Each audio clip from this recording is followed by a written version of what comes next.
Bismillah ar-Rahman ar-Rahim. I'm continuing recitation from Surah Al-Baqarah, verse 94. أعوذ بالله من الشيطان الرجيم.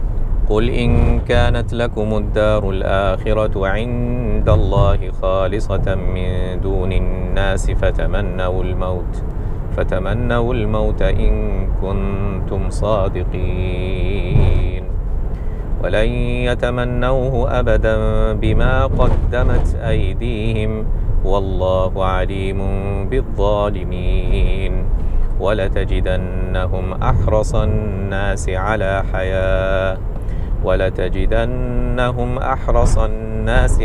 حياة ومن الذين أشركوا يود أحدهم لو يعمر 1000 سنة وما هو بمزحزحه من العذاب أن يعمر والله بصير بما يعملون.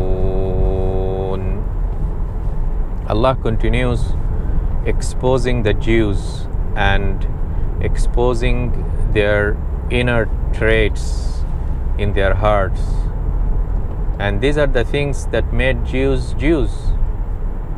And it's very important to know these traits, because sometimes these are embedded within their hearts. Here Allah speaks about again the racial gestures of the Yahud and their racial supremacy feeling. When they thought within themselves that they are supreme and had this racial supremacy, Allah humiliated them. It's a punishment of Allah that Allah has made these Jews humiliated wherever it is. Just read the medieval history of Europe, how they have been humiliated. The place that they were most respected and were able to escape this humiliation was when they were among the Muslim protection, whether it be in the Ottoman time or in the Abbasi time or Umayyad time or at the time of the Prophet sallallahu alaihi wasallam. This is the time when they were most respected. But when they were under the shelter of the Christians, especially in the medieval ages, they were the most humiliated.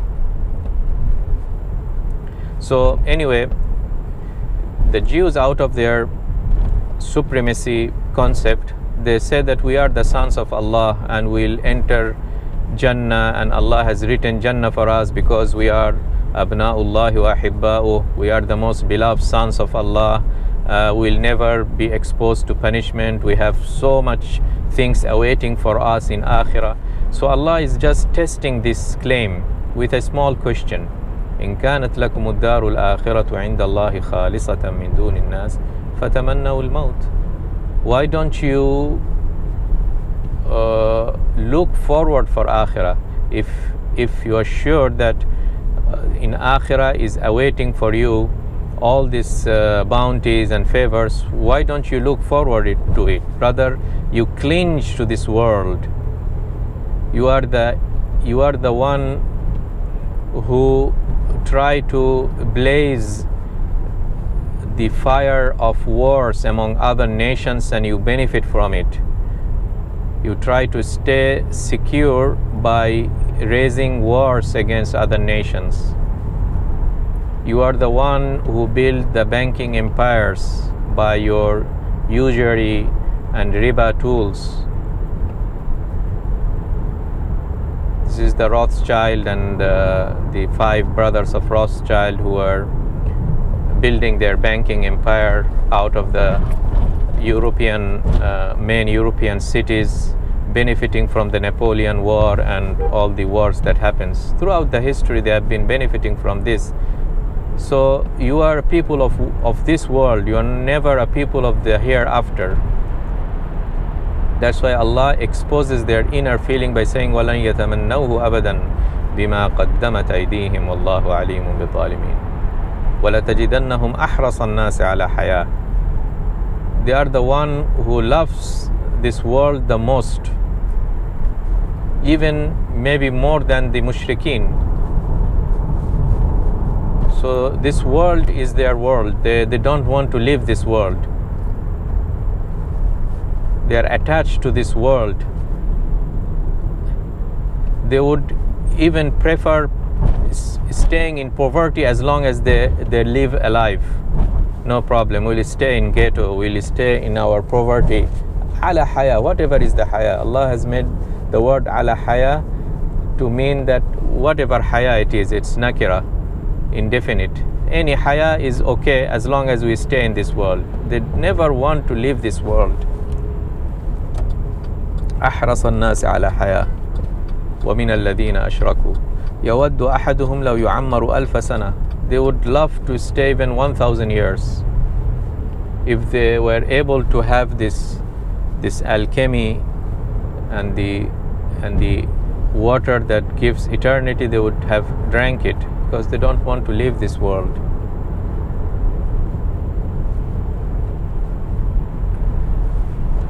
Wallahu basirun bima ya'malun. So the greatest lessons from these verses is that a believer is working in this world for a greater value, which is the world hereafter, and we all look forward for the world hereafter, and we cultivate this world. We build a civilization in this world because we think that these are the things Allah made us for this world. Allah made us and created us and sent us in this world to cultivate this world and worship Allah. And it is a place of test, but the akhirah is the place of reward. Don't consider this dunya as a place of reward and place of permanent residency and do whatever you want in this world. Whether from haqq, from batil, you oppress the people, you eat their money as the Jews did. Okay, this is not a place for this.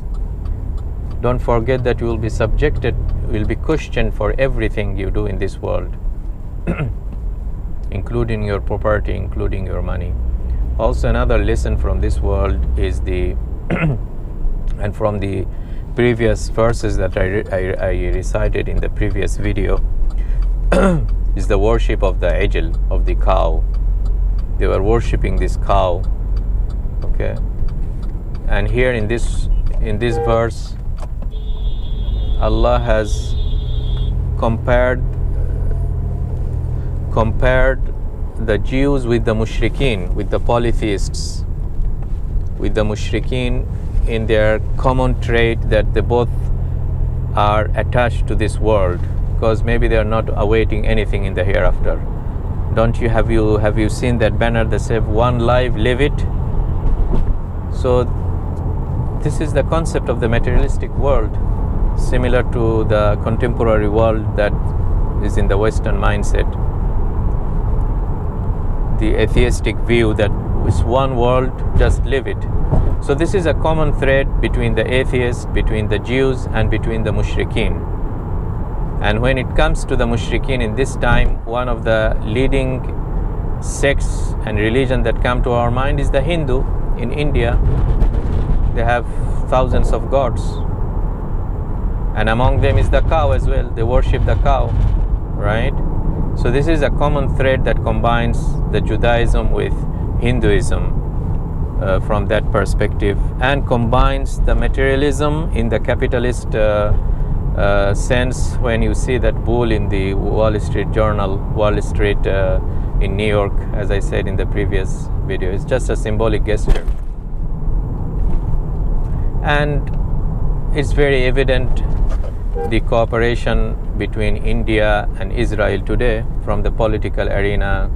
They both are combined and close, and lots of ties and relations between them because of their closeness in terms of these common traits: love of this world and worshipping of things of this world, like the cow or a calf or a ijl or a bull.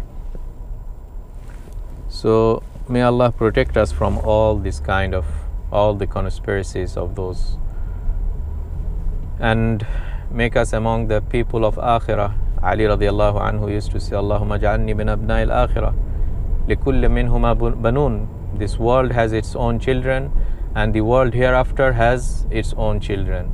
And O Allah, make us among the children of the akhirah, not among the children of the dunya. Wassalamu alaikum wa rahmatullahi wa barakatuh.